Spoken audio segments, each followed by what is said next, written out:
Shyam Sao medical college Rewa में नशा मुक्त जागरूकता अभियान कार्यक्रम संपन्न। 15 जून को श्याम साव मेडिकल कॉलेज रीवा के मनोरोग विभाग और कम्युनिटी मेडिसिन विभाग द्वारा संयुक्त रूप से सामाजिक न्याय एवं दिव्यांगजन सशक्तिकरण विभाग, मध्य प्रदेश शासन एवं जिला कलेक्टर रीवा के निर्देशानुसार तथा अधिष्ठाता डॉक्टर सुनील अग्रवाल एवं अधीक्षक डॉक्टर राहुल मिश्रा के मार्गदर्शन में नशा मुक्त जागरूकता अभियान का आयोजन किया गया, जिसके अंतर्गत मेडिकल कॉलेज के छात्रों द्वारा विभिन्न गतिविधियां जैसे नुक्कड़ नाटक कर अस्पताल की ओपीडी में आने वाले जन समुदाय को नशा मुक्त की दिशा में जागरूक किया गया। महाविद्यालय प्रांगण में नशा मुक्ति से संबंधित विभिन्न प्रतियोगिताएं जैसे पोस्टर, स्लोगन, भाषण, रंगोली इत्यादि का भी आयोजन किया गया, जिसमें मेडिकल कॉलेज के छात्रों द्वारा सराहनीय प्रदर्शन किया गया। इस दौरान विभिन्न गतिविधियों में मेडिकल कॉलेज के सम्मानित चिकित्सक शिक्षकों ने भी उपस्थित होकर नशा मुक्ति पर अपने विचार व्यक्त कर कार्यक्रम को सफल बनाने में योगदान दिया। महाविद्यालय डीन एवं मुख्य कार्यपालन अधिकारी डॉक्टर सुनील अग्रवाल ने नशा को नकारात्मक बताते हुए कहा कि आज यह हमारे बीच एक सामाजिक समस्या के रूप में मौजूद है।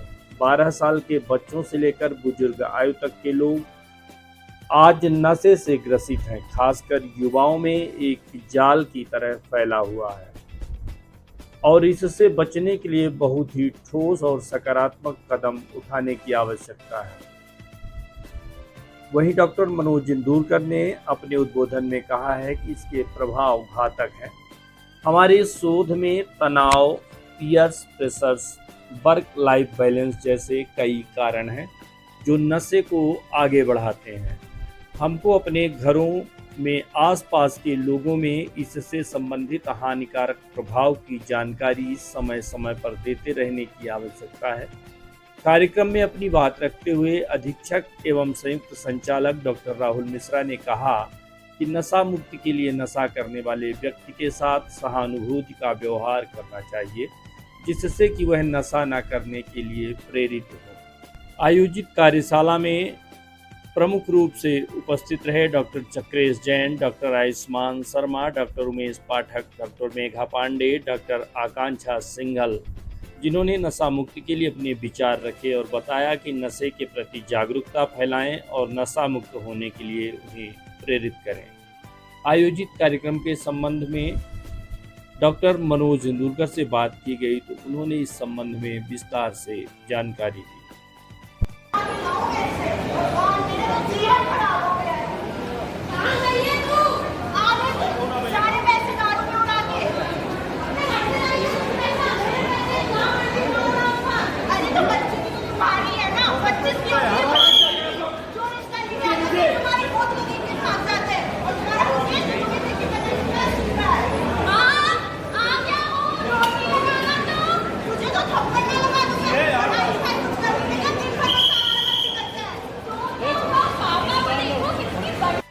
कोई किसी पर्टिकुलर डे पे हम लोग अगर कोई यहाँ पर कार्यक्रम करते हैं और हमारे स्टूडेंट्स, हमारे फैकल्टी, तो मेन उद्देश्य यही होता है कि अवेयरनेस प्रोग्राम, ताकि लोगों को उसके बीमारी के दुष्परिणाम के बारे में पता पड़े। तो अभी हमारे मेडिकल कॉलेज में भी एक अच्छा भव्य आयोजन हमारे डीन डॉक्टर सुनील अग्रवाल और अधीक्षक डॉक्टर राहुल मिश्रा के निर्देशन में हमारे जो एमबीबीएस स्टूडेंट है उनके द्वारा किया गया। तो 2 विभाग इसमें सक्रिय रहे, कम्युनिटी मेडिसिन डिपार्टमेंट और डिपार्टमेंट ऑफ साइकेट्री।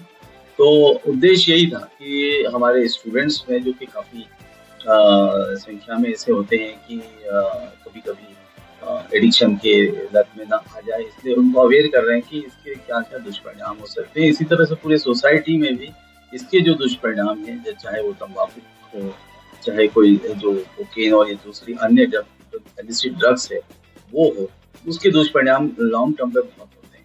शुरुआत के दिनों में हो सकता है कि नहीं है। हमारे यहाँ पे डॉक्टर सुनील होजा का एक बहुत ही अच्छा लेक्चर रहा जिसमें उन्होंने उसके विभिन्न पहलुओं के बारे में बताया। जैसे पहले जो शुरुआत करते हैं बच्चे 12 से 14 साल के बीच में, उन्होंने बताया कि ये होता है, और उसमें कई बायोलॉजिकल फैक्टर, जेनेटिक फैक्टर, उसके बारे में उन्होंने बताया कि क्यों करते हैं और उससे कब वश करते हैं।